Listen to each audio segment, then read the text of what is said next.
지지난주 수요일에 저희가 첫 번째로 말씀을 살펴볼 때요, 이 본문의 배경이 되는 시대는 북이스라엘 시대입니다. 북이스라엘, 남유다와 북이스라엘이 서로 갈라지지 않았습니까? 그 중에서도 이제 북이스라엘을 배경으로 하는데요, 이 엘리야 선지자 당시에 북이스라엘을 다스렸던 왕이 누구냐? 바로 아합이라고 하는 왕이었습니다. 이 아합이라고 하는 왕은 북이스라엘의 총 19명의 왕들 중에 가장 나쁜 왕이었다라고 성경이 이렇게 평가를 하고 있습니다. 자, 어떻게 나쁜 왕이었느냐? 바로 아합 왕 시대에 바알 신앙이 이스라엘을 아주 잠식해 버렸다는 것입니다. 이 아합이라고 하는 이 왕의 부인은 이세벨 왕후였습니다. 그런데 이 이세벨 왕후는 이스라엘 사람이 아니었어요. 이스라엘 사람이 아니라 시돈 왕의 딸이었는데요, 이 시돈이라고 하는 나라의 종교는 여호와 하나님을 믿는 종교가 아니었습니다. 여호와 하나님을 믿는 것이 아니라 바알 신을 아주 왕성하게, 아주 열렬하게 섬겼던 나라가 이세벨 왕후가 속했던 시돈 땅이었습니다. 시돈 땅. 이 이세벨이라고 하는 사람의 아버지가, 즉 시돈 왕의 이름은 엣바알이었습니다. 엣바알. 이 엣바알이라고 하는 뜻은 바알에게 속한 자라는 뜻이 있습니다. 즉 그 정도로 바알을 열렬하게 섬기고 바알을 아주 열심을 내서, 보통 열심이 아니라 엄청난 열심을 가지고 섬겼던 그 나라의 공주가 아합 왕의 아내가 되었습니다. 자연스럽게 시집을 오면서 그냥 온 것이 아닙니다. 자신이 시돈 땅에 있을 때 섬겼던 바알 신과 아세라 신을 다 가지고 들어왔습니다. 그러자 이 아합 왕은 어떻게 했냐면요, 북이스라엘의 수도였던 사마리아에 바알과 아세라에게 예배를 드리는 신전을 만들었습니다. 제단을 쌓았습니다. 그리고 점차 하나님을 섬기는 신앙에서 벗어나서 바알을 섬기는 신앙으로, 아세라를 섬기는 신앙으로 점점 더 막 나가기 시작했습니다. 이러한 때에 하나님께서 하나님의 백성들을 다시 한번 깨우시기 위해서, 돌이키시기 위해서 보냈던 선지자가 바로 엘리야 선지자입니다. 지난주에 살펴봤던 열왕기상 17장 1절 말씀에서 엘리야라고 하는 선지자가 갑자기 아합 왕이 사는 왕국에 나타나서 이렇게 외칩니다. 하나님의 말씀이 있기 전까지는 이스라엘 땅에 비도 내리지 않을 것입니다. 이슬도 내리지 않을 것입니다. 수년간 그렇게 될 것입니다라고 이렇게 외치는 모습까지 저희가 2주 전 수요예배 때 함께 살펴봤습니다. 오늘은 이어서 열왕기상 17장 2절부터 사실상 말씀이 시작이 됩니다. 자, 아합 왕을 향하여서 하나님의 말씀을 담대하게 엘리야가 선포했습니다. 이 땅 가운데 비도 내리지 않을 것입니다. 이슬도 내리지 않을 것입니다. 이 나라가 하나님의 심판 가운데 심판을 받게 될 것입니다. 이렇게 담대하게 엘리야 선지자가 외쳤습니다. 그런데 이 말은 누구를 향한 저주로 아합 왕에게 들렸겠습니까? 자기 자신을 향한 저주로 들렸습니다. 왜냐하면은 아합 왕이 섬겼던, 그리고 아합 왕 때문에 점차 이제 바알과 아세라 신앙이 북이스라엘 땅 가운데 들어왔는데, 이 바알과 아세라 신앙의 핵심은 뭐냐면요, 자기들에게 제사를 드리면은, 자기들을 섬기면은 바알 신이, 아세라 신이 이 땅에 비를 내릴 것이다. 그래서 풍년이 들게 할 것이고 경제적으로 부유하게 될 것이고 많은 자녀들을 얻게 될, 다산의 축복을 얻게 될 것이다. 이렇게 믿었던 종교가 바알 신앙이었습니다. 그런데 엘리야 선지자는 뭐라고 하고 있어요? 이러한 바알 신앙에 정면으로 반박하는 것입니다. 아닙니다. 비를 내리는 신은 여호와 하나님 한 분뿐이십니다. 여호와 하나님께 돌이키셔야 당신이 살 수가 있습니다. 이렇게 담대하게 외친 것이죠. 그런데 이 말이 이 아합 왕과 이세벨에게 좋게 들렸겠습니까? 저놈 봐라, 저놈 아주 나쁜 놈 아니야. 우리를 저주했어. 바알 신을 아주 이상한 능력 없는 신으로 아주 격화시켰어 하면서 아합과 이세벨이 화가 나지 않았겠습니다? 그렇지 않았겠습니까? 이러한 엘리야를 아합과 이세벨이 그냥 두려고 하지 않았겠지요. 눈에 띄기만 하면은 바로 잡아서 죽이려고 했을 것입니다. 사실 이렇게 하나님의 말씀을 담대하게 엘리야가 외쳤지만은 엘리야의 상황은 그렇게 좋지 않았습니다. 왜냐하면은 아합 왕에게 눈에 띄기라도 한다면은 잡혀서 죽을 죽을 처지에 처했기 때문이죠.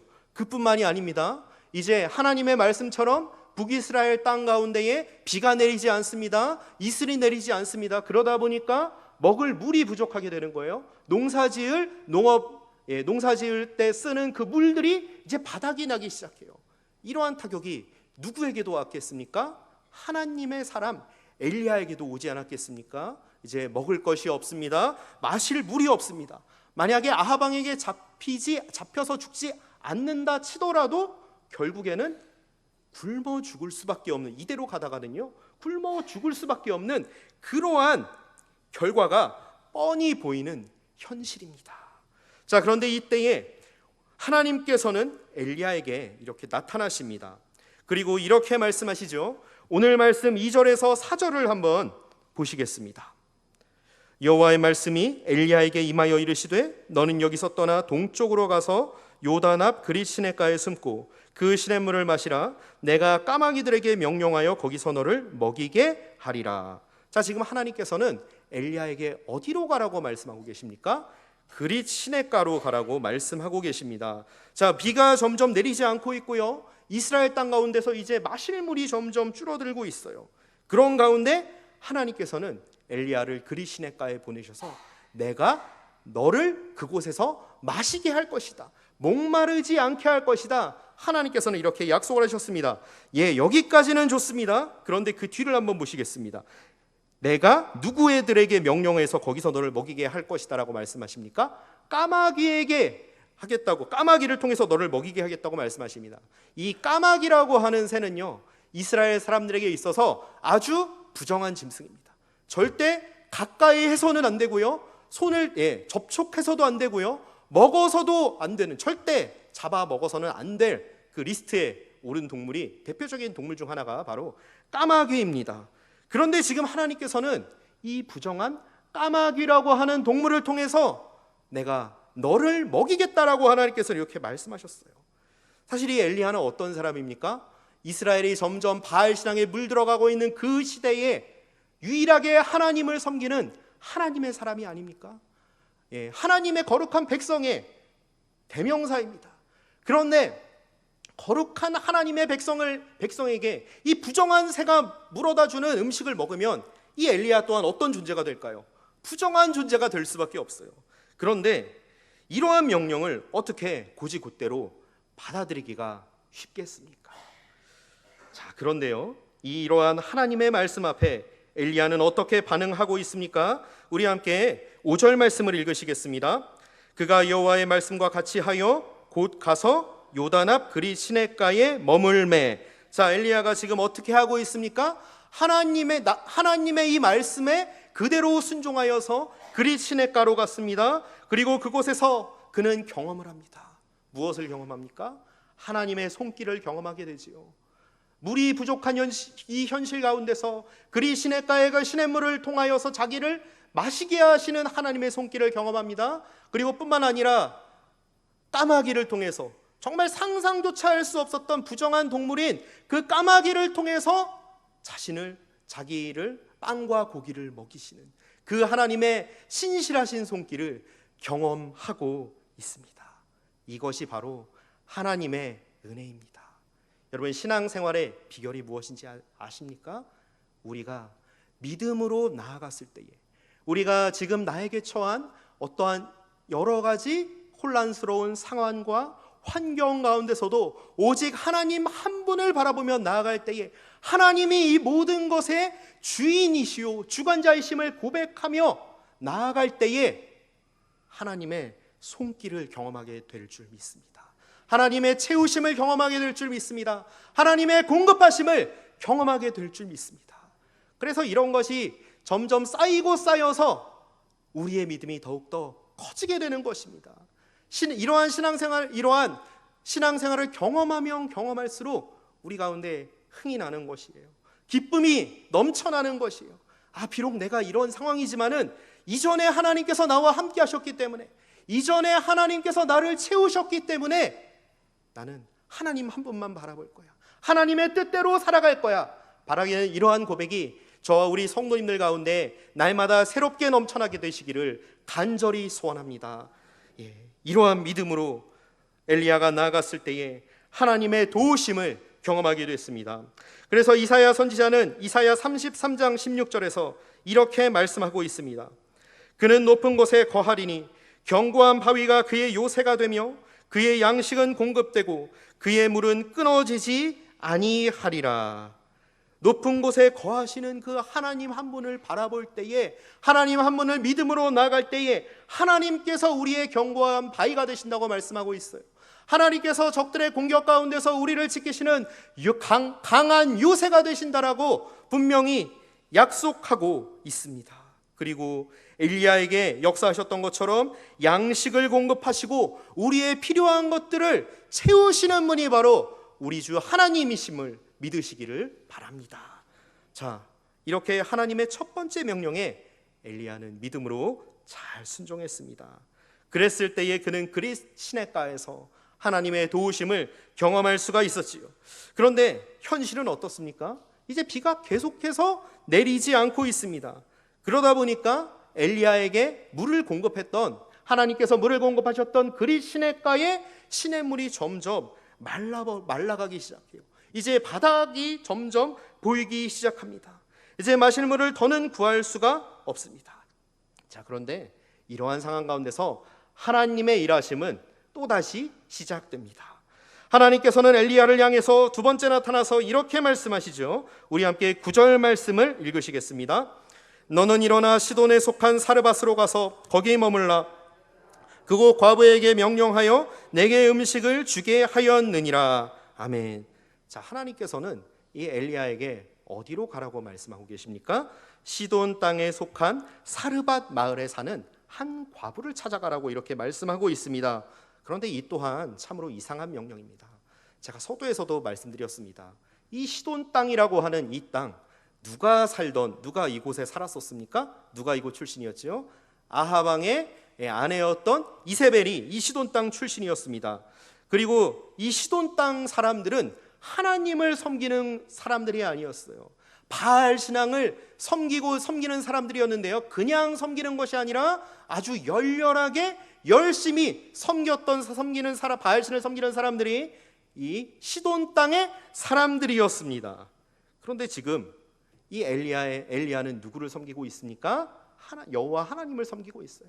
여호와 하나님을 섬기는 이 하나님의 사람더러 지금 바알 숭배에 아주 본거지인 우상 숭배가 아주 득실되는 그 시돈 땅으로 가라라고 하나님께서는 말씀하고 계십니다. 이것 또한 선뜻 받아들이기 힘든 명령 아니었겠습니까? 그런데 또 여기서 끝나지 않습니다. 사르밧 마을에 사는 누구를 찾아가라고 말씀하고 계세요? 한 과부를 찾아가라고 말씀하고 있습니다. 지금 이 시대는 그렇지 않지만요, 이 당시 고대 사회에서 이 과부라고 하는 것은 특별히 이스라엘 사회에서도 그랬는데요, 가난한 사람의 대명사가 바로 과부였습니다. 고아와 더불어 과부, 그리고 나그네. 그래서 구약 성경 곳곳을 보시면요, 이 고아와 과부와 나그네들을 잘 대접하라라는 말씀이 곳곳 가운데서 언급되고 있습니다. 즉, 이 과부라고 하는 이런 사람은요, 누군가의 도움이 없이는 도저히 살아갈 수 없는 사람입니다. 혼자서는 자기 앞가림조차 할 능력이 없는 그런 사람이 바로 이 과부였습니다. 그런데 하나님께서는 누구에게 가라고 하세요? 이러한 과부에게 가라고 말씀하십니다. 아마 엘리야 가운데 이런 마음이 들었을지도 모르겠습니다. 왜 하나님께서 하필이면은 시돈 땅에 가는 것도 정말 내키지 않은데 왜 하필이면은 과부에게 가라고 하실까? 차라리 좀 돈 많은 귀부인의 집에 가서 좀 잘 먹게라도 하시면은 얼마나 좋겠나, 이런 생각이 들지 않았겠습니까? 실제로요, 나중에 이제 열왕기하 4장을 보시면 이 엘리야 선지자에 이어서 이제 선지자 역할을 감당했던 엘리사라고 하는 선지자가 나오는데요, 이 엘리사는 수넴 마을에서 한 여인의 집에 머물게 되는데요, 그 여인은 부유한 귀부인이었어요. 그래서 엘리사는 열왕기하 4장에서 이 수넴 여인의 집에 머물면서 정말 융숭한 대접을 받으면서 이 엘리야보다는 좀 상대적으로 좀 편한 그러한 생활을 하게 됩니다. 이렇게 스승과 제자의 모습이 참 대조되는 모습이 말씀 가운데서 볼 수가 있습니다. 그런데 이 엘리야는 도저히 이제 납득하기 힘든 두 가지 명령이 들어있는 하나님의 두 번째 말씀 가운데도 어떻게 반응합니까? 기꺼이 순종했습니다. 그래서 하나님의 말씀에 순종해서 우상 숭배의 바알 신앙의 본거지인 이제 시돈 땅, 그리고 그 땅에 속한 사르밧 마을의 한 과부, 자기 앞가림조차 하기 힘든 그 가난한 여인에게 찾아갑니다. 자, 사르밧 과부를 찾아간 엘리야는 도착하자마자 그녀에게 떡을 요청합니다. 자기가 먹을 반 끼 식사를 달라고 이렇게 요청을 합니다. 그런데 그녀는 도저히 떡을 줄 수 있는 형편이 아니었습니다. 간신히 자기와 자기 아들이 먹을 한 끼 떡밖에 없었습니다. 그런데 이러한 사르밧 과부를 향해서 엘리야는 이렇게 이야기를 합니다. 우리 13절과 14절 말씀을 함께 읽으시겠습니다. 엘리야가 그에게 이르되 두려워하지 말고 가서 내 말대로 하려니와 먼저 그것으로 나를 위하여 작은 떡 1개를 만들어 내게로 가져오고 그 후에 너와 내 아들을 위하여 만들라. 이스라엘의 하나님 여호와의 말씀이 나 여호와가 비를 지면에 내리는 날까지 그 통에 가루가 떨어지지 아니하고 그 병에 기름이 없어지지 아니하리라 하셨느니라. 자, 엘리야의 명령, 이 말씀을 들으면서 보시면서 어떤 생각이 드셨습니까? 이 과부가 엘리야의 이 말씀대로, 즉 엘리야를 통하여 말씀하시는 이 하나님의 말씀대로 하기가 쉬웠을까요? 어려웠을까요? 상당히 어려운 일입니다. 지금 당장 자기하고 자기 아들도 제대로 먹기 힘든 상황에서 누구에게 먼저 떡을 주라는 것입니까? 엘리야 자신에게, 나에게 먼저 엘리야가 떡을 달라라고 이렇게 이야기를 하는 것입니다. 그런데 여기서 끝나지 않아요. 자, 이러한 엘리야를 통해서 말씀한 하나님 말씀 가운데 또 무엇이 있습니까? 너희가 엘리야에게 먼저 떡을 준다면은 하나님께서 어떻게 하실 것이다라고요? 당신의 집통에 가루와 기름이 떨어지지 않게 하실 것입니다. 하나님께서 채우시고 하나님께서 당신의 집과 함께 하실 것이다라고 엘리야를 통해서 하나님께서는 말씀하고 계신 것입니다. 언제까지요? 하나님께서 비를 다시 내리시는 그날까지. 이 당시 이제 흉년은 이스라엘에만 비가 내리지 않은 것이 아니라 그 이스라엘 근처에 있는 나라들 시돈 땅 가운데서도 비가 내리지 않고 있었습니다. 엘리야는 지금 하나님을 전혀 알지 못하는 이방 여인을 향해서 하나님의 말씀을 선포합니다. 그런데 어쩌면 사람의 눈으로 봤을 때는 정말 말도 안 되는 이러한 엘리야의 말에 이 사르밧 과부는 어떻게 반응하고 있습니까? 그대로 순종했습니다. 떡을 급히 만들어서 엘리야에게 먼저 그 떡을 줬습니다. 그랬을 때 놀라운 일이 일어납니다. 함께 15절과 16절 말씀을 읽으시겠습니다. 그가 가서 엘리야의 말대로 하였더니 그와 엘리야와 그의 식구가 여러 날 먹었으나 여호와께서 엘리야를 통하여 하신 말씀같이 통에 가루가 떨어지지 아니하고 병에 기름이 없어지지 아니하니라. 아멘. 자, 여기서도 동일한 원리가 나옵니다. 아까 그리시네가에서 엘리야가 어떤 원리를 경험했습니까? 하나님의 말씀에 순종했더니 하나님께서 그리시네가에서 엘리야를 마시게 하셨어요. 엘리야에게 양식을 공급하셨습니다. 그런데 지금 저희가 읽었던 열왕기상 17장 15절과 16절 말씀을 보니까 누가 이러한 엘리야가 만났던 그 하나님의 채우심을 경험합니까? 하나님의 공급하심을 경험하고 있습니까? 이방 여인 사르밧 과부, 하나님을 전혀 믿지 않는, 하나님을 전혀 모르는 그 이방 여인이 하나님의 말씀에 그대로 믿음으로 그대로 나아갔을 때에 하나님의 도우심을 경험하고 있습니다.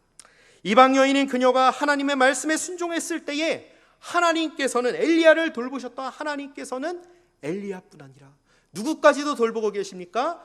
불신자인 이 사르밧 과부와 그녀의 아들과 그녀의 가정까지도 하나님께서 돌보셨다는 사실을 믿으시기를 바랍니다. 여기서 우리는 발견할 수 있습니다.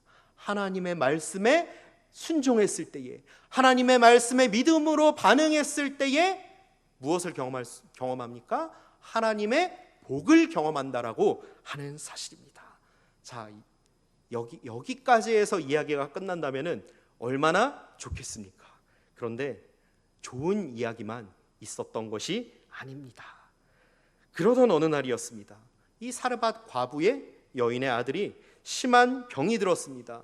그런데 어찌나 심한 병에 걸렸던지요, 그 아들이 그만 그 병을 앓다가 죽고 맙니다. 한번 생각해 보시기 바랍니다. 이 사르밧 과부에게 있어서 이 아들, 하나뿐인 이 아들은 어떤 존재였을까요? 너무나도 귀한 존재 아니었겠습니까?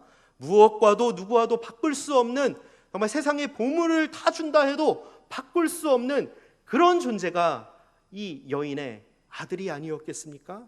자신의 전부요, 자기의 어쩌면 유일한 소망이요, 정말 유일한 기대가 아니었겠습니까? 그런데 그런 아들을 하루아침에 잃고 말았습니다.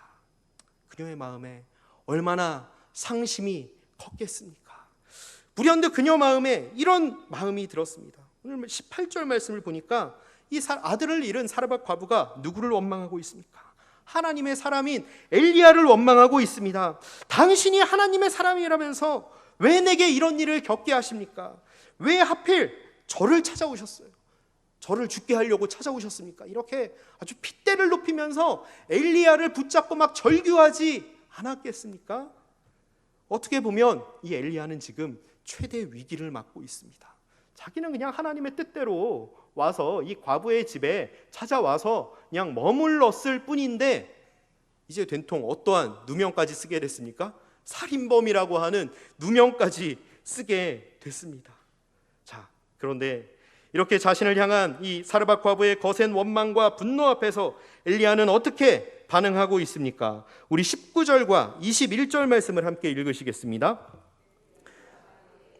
그의 아들을 달라 하여 그를 그 여인의 품에서 받아 안고 자기가 거처하는 다락에 올라가서 자기 침상에 누이고 여호와께 부르짖어 이르되 내 하나님 여호와여, 주께서 또 내가 우거하는 집 과부에게 재앙을 내리사 그 아들이 죽게 하셨나이까 하고 그 아이 위에 몸을 3번 펴서 엎드리고 여호와께 부르짖어 이르되 내 하나님 여호와여, 원하건대 이 아이의 혼으로 그의 몸에 돌아오게 하옵소서 하니. 자, 지금 엘리야가 이 죽은 여인의 아들을 붙잡고 어떻게 반응하고 있습니까? 간절히 하나님께 호소하고 있습니다. 그런데 그냥 호소한 것이 아닙니다. 여기 말씀을 보다 보시면요, 아주 독특한 표현이 나오고 있습니다. 그 죽은 아들의, 그 여인의 아들의 몸에 자기의 몸을 바짝 펴서, 즉 죽은 여인의 아들의 몸에 자기가 바짝 엎드려서 3번 펴서 엎드려서 그 하나님께 간절히 부르짖는 엘리야의 기도, 어쩌면 그냥 평범한 기도가 아니라 하나님을 향한 절규요, 하나님을 향한 강력한 호소가 아니었겠습니까? 하나님 되심을 제발 이곳 가운데서 나타내 주옵소서. 안 그러면 이 여인이 소망이 없습니다. 정말 아무런, 이제 다 여기서 다 끝이 납니다. 하나님의 하나님 되심을 보여주옵소서. 여러분, 기도라는 것이 무엇입니까? 우리의 소원을 다 아뢰는 것 맞습니다. 우리가 원하는 것을 하나님께 떼쓰면서 기도하는 것, 그러할 때도 물론 있습니다. 그런데 더 중요한 것이 있어요. 기도라고 하는 것은 바로 하나님께서 하나님 되심을 인정하는 것입니다. 하나님께서 하나님 되시기 때문에 나의 상황 가운데 함께하여 주시옵소서, 나를 버리지 말아 주시옵소서 하는 것이 기도가 아니겠습니까? 이렇게 엘리야가 자기의 몸을 죽은 아들의 몸에 3번 펴서 엎드리고 간절히 하나님께 구했을 때에 어떠한 일이 일어나고 있습니까? 우리 함께 22절 말씀을 읽으시겠습니다. 여호와께서 엘리야의 소리를 들으심으로 그 아이의 혼이 몸으로 돌아오고 살아난지라. 할렐루야. 정말 놀라운 일이 벌어졌습니다. 정말 죽었던 그 아들이, 하나님께서 그 아들을 어떻게 하셨습니까? 다시 살리셨습니다. 엘리야는 다시 살아난 아들을 안고서 어머니에게로, 사르밧 과부에게로 가죠. 그리고 그녀의 품에 아들을 안겨줍니다. 보라, 내 아들이 살아났느니라. 하나님께서 너희 아들을 살리셨다. 이렇게 외칩니다. 자, 그랬을 때에 또 놀라운 고백이 있습니다. 하나님께서 베푸신 기적 앞에서 사르밧 과부는 24절에서 이렇게 고백합니다. 우리 함께 24절 말씀을 읽으시겠습니다. 여인이 엘리야에게 이르되 내가 이제야 당신은 하나님의 사람이시요 당신의 입에 있는 여호와의 말씀이 진실한 줄 아노라 하니라. 아멘. 자, 하나님을 전혀 알지 못했던 이 시돈 땅의 여인, 이 여인의 입술에서 어떤 고백이 나오고 있습니까? 하나님이 진짜입니다. 하나님께서 내 아들을 살리셨습니다. 하나님만이 참 하나님이십니다라는 고백이 나오고 있습니다. 정말 얼마나 놀라운 믿음의 고백입니까? 엘리야가 하나님의 말씀에 순종하여 시돈 땅 사르밧 과부에게 갔을 때에 하나님께서는 우상 숭배의 중심지였던 본거지였던 그 땅 가운데서 하나님께서 하나님 되심을 나타내셨습니다. 누구를 통해서요? 사르밧 과부를 통해서요. 바알 신앙으로 전염된 북이스라엘 땅 가운데서 홀로 여호와만 참 하나님이심을 외쳤던 이 엘리야, 이런 엘리야가 얼마나 외로웠겠습니까? 얼마나 고독스러웠겠습니까? 때로는 목숨의 위협 앞에서 언제 잡혀 죽을지 모르는 그러한 위협 앞에서 설령 그러한 죽음의 위협을 피한다 하더라도 굶어 죽거나 목말라서 죽거나 하는 이러한 어려운 상황 가운데 처했던 이 엘리야. 그런데 하나님께서는 엘리야에게 이렇게 말씀하십니다. 두려워하지 말아라. 내가 너와 함께한다. 너는 결코 혼자가 아니다. 내가 내 굳센 두 팔로 너와 함께하고 있다. 무서워하지 말아라. 이것이 저와 우리 성도님들에게 주시는 하나님의 음성인 줄 믿으시기를 원합니다. 하나님께서는 이 세상을 살아가는 저와 우리 성도님들 향해서도 동일하게 말씀하고 계세요. 너는 결코 혼자가 아니다. 내 곁에, 너의 곁에 내가 함께하고 있다. 나의 굳센 두 팔로 너를 붙들고 있다. 두려워하지 말아라. 하나님께서는 이렇게 말씀하고 계신 줄 믿으시기를 바랍니다. 사실 우리가 이 세상을 살아가면서 하나님의 사람으로 살아간다는 것, 믿음으로 살아간다는 것 사실 얼마나 어려운 일입니까? 이 세상을 바라볼 때도요, 점점 더 하나님의 말씀으로부터 멀어지는 모습들이 얼마나 많이 일어나고 있습니까? 성경적인 가치관도 다 버리고 점점 더 이 세상은 자기가 주인된 삶, 자기만이 옳다고 여기는 그러한 모습 가운데서 얼마나 많은 사람들이 살아가고 있습니까? 그런데 이러한 삶의 결과는 결코 행복이 아니라고 하는 것입니다. 우리가 누구에게로 돌아갈 때에, 우리가 누구를 신뢰하며 나갈 때에 우리 가운데 진정한 행복이 있습니까? 하나님 한 분만을 신뢰하며 나갈 때에 진정한 축복이 있다는 사실을 기억하시기를 원합니다. 여러분, 엘리야라고 하는 이름의 뜻이 무엇인지 아십니까? 여호와는 하나님이시다 라는 뜻을 가지고 있습니다. 이 엘리야는 자기의 이름의 뜻처럼 이름값을 하면서 지금 살아가고 있습니다. 바알 신앙이 전염이 되고 있고 하나님을 섬겼던 사람들이 하나둘씩 하나님을 떠나서 바알 신앙을 따라가고 있을 그때에 하나님께서는 누구를 통하여서 계속해서 일하고 계십니까? 하나님의 사람인 엘리야를 통해서 계속해서 역사하고 계십니다. 바라기는 이 시대, 이 나라 가운데서도 하나님께서는 하나님의 사람으로 세우신 저와 우리 성도님들을 통해서 지금도 역사하고 계신 줄 믿으시기를 바랍니다. 한 걸음 더 나아가서 저는 간절히 바라기는요, 우리가 지금 여기서 지금 이 모습대로만 쓰임받는 것으로 만족하는 것이 아니라 더 나은 모습으로, 더 멋진 모습으로, 더 귀한 모습으로 하나님께 쓰임받는 하나님 사람 되기를 간절히 사모하며 나아가시기를 주님의 이름으로 간절히 소원합니다. 저와 성도님들이 지금 서 있는 이곳에서 하나님의 하나님 되심이 드러나고 있습니까? 하나님께서 여러분과 함께 하심을 경험하고 계십니까? 저는 마지막으로 한 가지만 말씀 함께 나누고 말씀을 정리하고자 합니다. 우리가 이러한 현실 가운데서 하나님을 다 떠난 것 같고 하나님이 마치 계시지 않는 것만 같은 이 세상의 현실 가운데서 우리가 믿음으로 나아갈 수 있는 비결 한 가지가 있습니다. 그것은 바로 하나님의 말씀을 신뢰하는 것입니다. 사도 바울은 디모데후서 3장 14절에서 이렇게 권면하고 있습니다.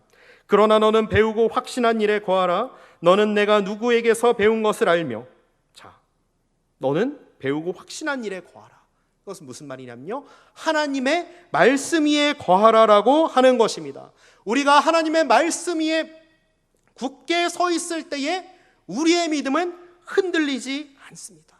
때로는 우리가 간절히 열심히 기도할 때도 있습니다. 그리고 여러 가지 체험들을 경험하실 때도 있습니다. 때로는 우리 공동체를 위해서 또한 뭔가 더 멋있는 일, 정말 눈에 보이는 그러한 아주 규모 있는 일, 이런 것을 시도하고 꿈꾸실 때도 있습니다. 물론 이것들 다 좋은 것입니다. 그런데 중요한 것은요, 이러한 우리의 모든 체험들, 우리의 모든 기도들, 또한 우리의 모든 계획과 모든 프로젝트들과 모든 것들이 무엇 위에 굳건히 설 때에 이것들이 온전히 빛을 발할 수 있습니까? 하나님의 말씀 위에 설 때에 온전히 빛을 발할 수가 있습니다. 우리의 믿음의 근거는 언제나 변치 않는 하나님의 말씀입니다. 말씀의 토대 위에서 우리의 믿음이 굳건히 뿌리 내릴 때에 우리의 믿음은 더욱더 굳센 믿음으로 자라가게 될 것입니다. 저는 우리 성도님들께 권면합니다. 말씀 듣는 시간을 더욱 사모하시기를 원합니다. 한 걸음 더 나아가서 각자 바쁘신 일상 가운데서 시간을 쪼개서 말씀을 묵상하고 말씀을 읽는 일에 더욱더 힘쓰시기를 원합니다. 시간이 정 없으시면은 한 절이라도 말씀을 날마다 꼭 가까이 하시기를 간절히 원합니다. 그럴 때요, 내가 때로는 흔들릴 때가 있어요. 내가 너무 두려울 때가 있어요. 정말 앞이 보이지 않을 때, 사방이 가로막혔을 그런 상황이 있습니다. 상황들이 우리가 살아가면서 있습니다. 그런데 그럴 때마다 우리가 읽었던, 우리가 가까이 대했던, 우리가 들었던 그 말씀을 기억하시면서 나아갈 때에 우리가 다시 하나님께로 돌아오게 될 줄 믿습니다. 하나님 앞에 다시 서게 될 줄 믿습니다. 그 말씀을 기억할 때에 우리에게 닥친 이 시험 가운데서도 다시 일어나서 주님이 주시는 힘으로 다시금 하나님의 사명을 감당하면서 나아가게 될 줄 믿습니다. 이제 말씀을 마치도록 하겠습니다. 이러한 말씀을 묵상하는 그러한 신앙 위에서, 말씀의 토대 위에서 우리의 신앙이 더욱더 자라가게 되기를 원합니다. 이것이 쌓이고 쌓일 때에 우리의 믿음이 엘리야의 믿음이 되는 것이고요, 다윗의 믿음이 되는 것이고요, 아브라함의 믿음으로 이 시대 가운데 굳건히 살아가게 될 줄 믿습니다. 또한 우리의 삶을 통하여서 하나님 되심이 이 패역한 세대 가운데에, 하나님을 떠나 방황하는 이 사람들이 가득한 이 시대 가운데에 우리의 삶을 통해서 하나님의 하나님 되심이 드러나게 될 줄 믿습니다. 우리 함께 기도하시겠습니다.